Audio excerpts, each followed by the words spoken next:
Saudara-saudara yang dikasihi oleh Tuhan Yesus Kristus, pepatah Jawa mengatakan urip kui mung mampir ngombe, artinya hidup di dunia itu hanya sementara karena ada kehidupan lagi yang lebih kekal, lebih abadi. Pepatah Jawa bilang juga urip kudu ngurupi. Hidup itu harus bermanfaat, memberikan terang, bermanfaat bagi semuanya. Nggak bisa hidup itu sekedar hidup. Ya. Hari ini kita akan membahas bagaimana kita harus menjalani kehidupan ini yang berkaitan dengan status kita. Karena di Filipi 3 ayat 17-21 itu kita mengerti sesungguhnya siapakah diri kita ketika kita menjalani kehidupan di dunia ini. Ini adalah nasihat Rasul Paulus kepada jemaat di Filipi sebagaimana ditulis dalam kitab Filipi 3 ayat 17 sampai dengan 21. Demikian firman Tuhan. Saudara-saudara, ikutilah teladanku dan perhatikanlah mereka yang hidup sama seperti kami yang menjadi teladanmu. Karena seperti yang telah kerap kukatakan kepadamu dan yang kunyatakan pula sekarang sambil menangis, banyak orang yang hidup sebagai seteru salib Kristus. Kesudahan mereka ialah kebinasaan. Tuhan mereka ialah perut mereka. Kemuliaan mereka ialah aib mereka. Pikiran mereka semata-mata tertuju kepada perkara duniawi. Ayat 20. Karena kewargaan kita adalah di dalam surga. Saya ulang lagi. Karena kewargaan kita adalah di dalam surga. Dan dari situ juga kita menantikan Tuhan Yesus Kristus sebagai juru selamat. Yang akan mengubah tubuh kita yang hina ini sehingga serupa dengan tubuhnya yang mulia. Menurut kuasanya yang dapat menaklukkan segala sesuatu kepada dirinya. Demikian firman Tuhan, di mana kita ketika menjalani hidup, kita bisa meneladani apa yang sudah dijalani oleh Rasul Paulus, yaitu hidupnya bermanfaat bagi orang lain, dalam arti Paulus menyadari dirinya bukanlah warga dunia. Paulus menyadari dirinya warga surga yang ada di tengah-tengah dunia, sehingga dia memiliki standar kehidupan sebagaimana standar surga. Sebab apabila kita tidak seperti itu, maka kita itu justru akan menjadi seteru salib Kristus. Mengerikan bukan? Bagaimana kita menjadi seteru salib Kristus? Ada 3 hal tadi yang diungkapkan. Yang pertama, kita itu menuhankan perut, kebutuhan perut itu yang kita utamakan, kita fokuskan. Yang kedua, kita itu memiliki perilaku yang memalukan, perilaku yang tidak pantas, perilaku yang jauh dari kata mulia, karena kita memuliakan justru aib kita. Dan yang ketiga, dan ini yang paling penting adalah di dalam kehidupan dunia itu, apa yang disebut dengan seteru salib Kristus adalah kita memiliki pikiran-pikiran yang sangat duniawi, serupa dengan dunia ini, dan itu tidak boleh. Sebab akhir dari perjalanan hidup yang seperti itu adalah kebinasaan. Di dalam pasal ini kita diingatkan, kita tidak boleh hidup seperti itu. Karena apa? Karena kita harus mengingat status kita. Orang yang hidup sembarangan, orang yang hidup dengan pikiran-pikiran yang duniawi itu itu disebabkan dia tidak mengerti, dia tidak menyadari, dia tidak memahami bahwa dirinya itu memiliki status khusus, bukan warga dunia.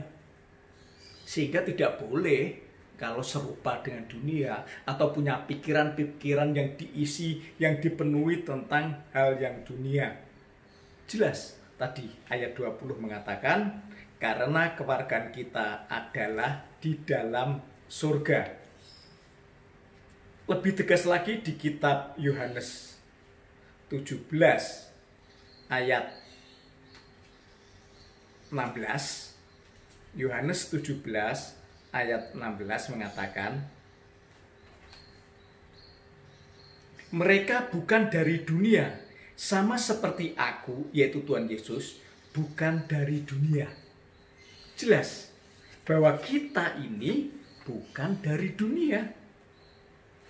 So, kalau kita bukan dari dunia, kalau kita bukan warga dunia, itu berarti kita itu punya status, kemungkinannya ada 3. Kemudian yang pertama, kita itu adalah turis, pelancong, pendatang, ya, yang hanya datang ke dunia untuk melihat-lihat, sudah tidak memberikan makna apa-apa dalam kehidupan, tidak berfungsi dan bermanfaat bagi kehidupan, apalagi bagi kehidupan yang seharusnya didesain, direncanakan, dirancangkan oleh Tuhan. Kemudian kedua adalah kita sebagai perantau, kita numpang hidup di dunia. Nah, itu pantas kalau kita serupa dengan dunia, pikiran-pikiran kita dunia, karena kita harus menyesuaikan diri dengan dunia. Dan ini juga menjadi aib bagi salib Kristus, atau di dalam ayat yang lain dikatakan sebagai musuh Kristus, karena kita bersahabat dengan dunia. Kalau kita bukan warga dunia, tapi warga surga, berarti kemungkinan ketiga adalah kita itu duta, atau lengkapnya duta besar. Lebih lengkap lagi, duta besar yang berkuasa penuh. Dalam konteks ini, kita adalah duta besar yang berkuasa penuh dari surga untuk dunia. Ini lebih pas. Karena apa? Karena yang pertama, kita memang warga surga, tinggal di dunia. Yang kedua, kita itu dipilih oleh Tuhan. Tuhan sendiri yang telah memilih kita supaya kita menjadi umat kepunyaannya. Yang ketiga, kita tetap di dunia itu memiliki tugas. Sebagaimana duta besar itu memiliki tugas. Tugas-tugas tertentu, tugas-tugas spesifik yang menjadi peran kita ketika kita tinggal di dunia itu. Kalau kita lihat seorang duta besar, ya, duta besar yang ada di suatu negara ditempatkan di negara lain, fungsi, peran atau tugas atau wewenang atau tanggung jawab seorang duta besar itu yang pertama fungsi representing, yaitu menjadi wakil dari negaranya. Nah, kalau kita menjadi duta besar kerajaan surga, berarti kita itu mewakili surga, mewakili kerajaan surga, mewakili raja surga. Artinya, ketika kita hidup di dunia, ada 2 hal. Yang pertama, kita harus hidup sebagaimana standar surga, bukan standar dunia. Duta besar Amerika untuk Indonesia, itu kehidupan di Indonesia dia menggunakan standar-standar Amerika. Makanannya, gajinya, kehidupannya, pola pikirnya, segalanya dia menggunakan standar Amerika. Nah, kita sebagai duta besar surga, kita juga punya standar kehidupan surga, bukan standar dunia.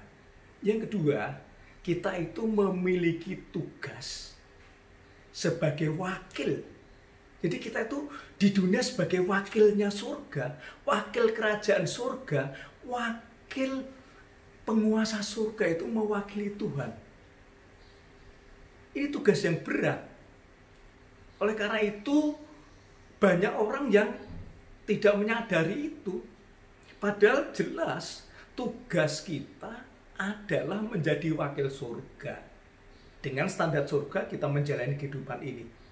Jadi jelas kita harus menjaga kehidupan kita, menjaga pola pikir kita, menjaga hati kita, menjaga perilaku kita, perkataan kita, semua yang kita lakukan itu harus merepresentasikan bahwa kita adalah warga surga, bukan warga dunia.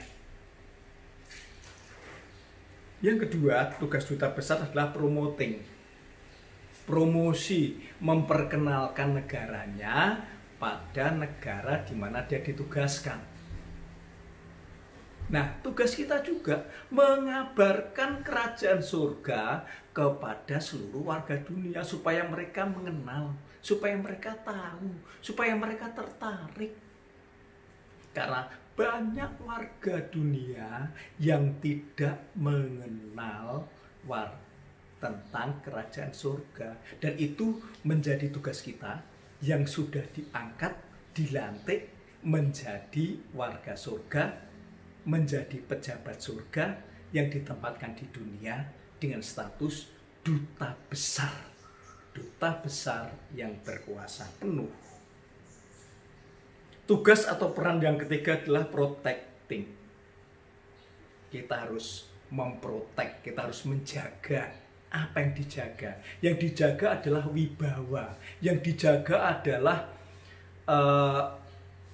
kekudusan. Kalau dalam surga itu kekudusan. Jadi hidup kita itu harus mempunyai wibawa ilahi. Hidup kita itu harus menjaga kekudusan. Kekudusan itu artinya bahasa aslinya itu orang yang kudus itu orang yang dipisahkan, orang yang dipilih, orang yang dipilah kemudian dipisahkan. Nah, itu kita statusnya yang kalau udah dipilih, dipisahkan, dipilah tentunya yang berbeda. Meskipun di dalam kehidupan kita sehari-hari kita nampak sama dengan orang lain, tetapi mestinya berbeda. Mirip, serupa tapi tak sama. Karena Alkitab juga mengatakan bahwa memang ada yang menyerupai. Kita itu adalah domba, tapi ada juga kambing. Kita itu adalah gandum, tapi ada juga ilalang. Itu mirip, tapi harus tidak sama. Statusnya tidak sama kok. Maka kita perlu menjaga hati, menjaga pikiran kita, menjaga perilaku kita, semua hal kita, karena kita harus menjaga kewibawaan, menjaga kemuliaan, menjaga kekudusan surga pada saat kita hidup di dunia. Yang keempat, fungsi duta besar adalah negosiasi, yaitu mengadakan dialog.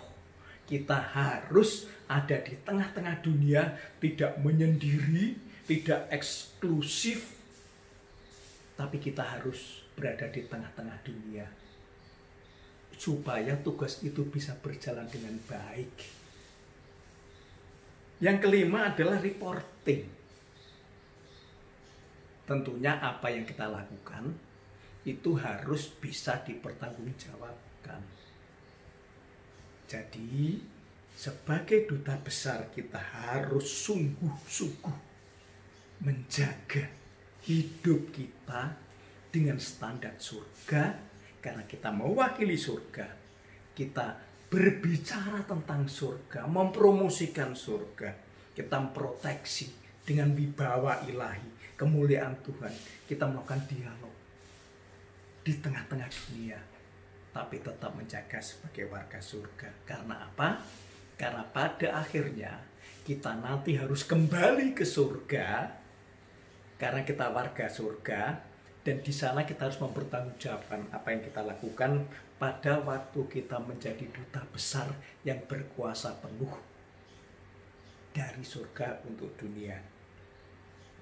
Dengan tugas, peran, tanggung jawab yang sangat penting, namun juga tidak mudah itu, maka kita itu diperlengkapi dengan hak-hak yang istimewa. Duta besar itu selalu dilengkapi dengan hak istimewa seperti kekebalan diplomatik dan sebagainya ya.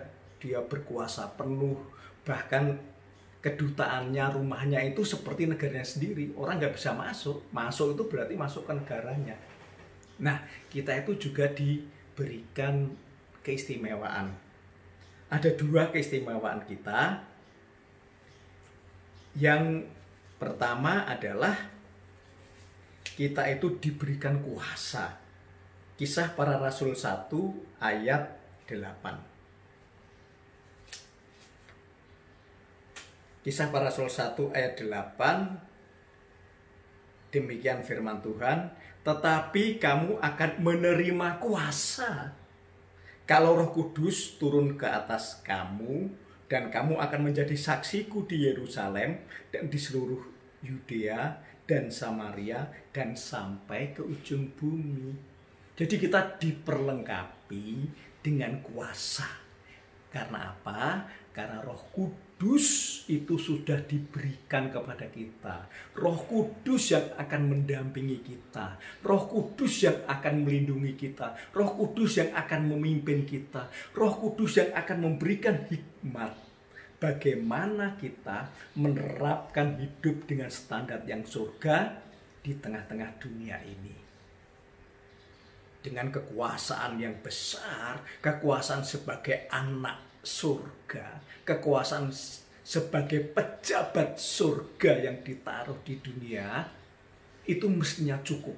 Karena Roh Kudus adalah Allah sendiri. Bukankah Allah itu memperkenalkan dirinya Immanuel, yaitu Allah yang selalu beserta dengan kita. Selalu loh, beserta itu selalu, nggak pernah sekejap pun Allah meninggalkan kita. Karena kita adalah istimewa. Alkitab menggambarkan bahwa kita itu biji matanya Allah yang sangat berharga, yang sangat dikasihi. Itu status yang sangat istimewa. Saudara yang dikasihi oleh Tuhan Yesus Kristus, di dalam kitab Roma 6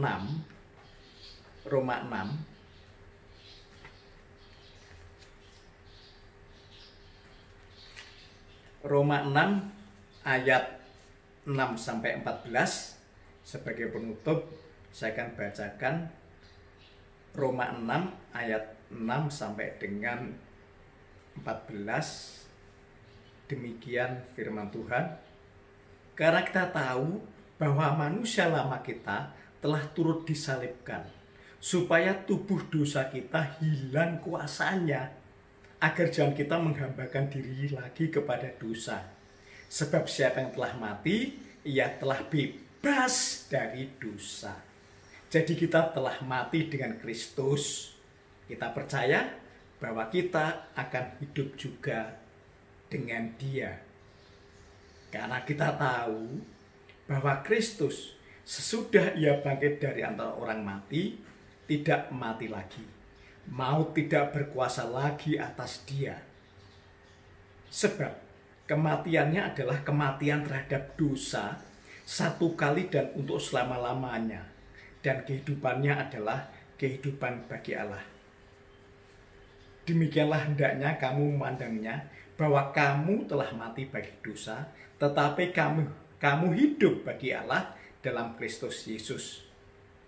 Sebab itu hendaklah dosa jangan berkuasa lagi dalam tubuhmu yang fana, supaya kamu jangan lagi menuruti keinginannya.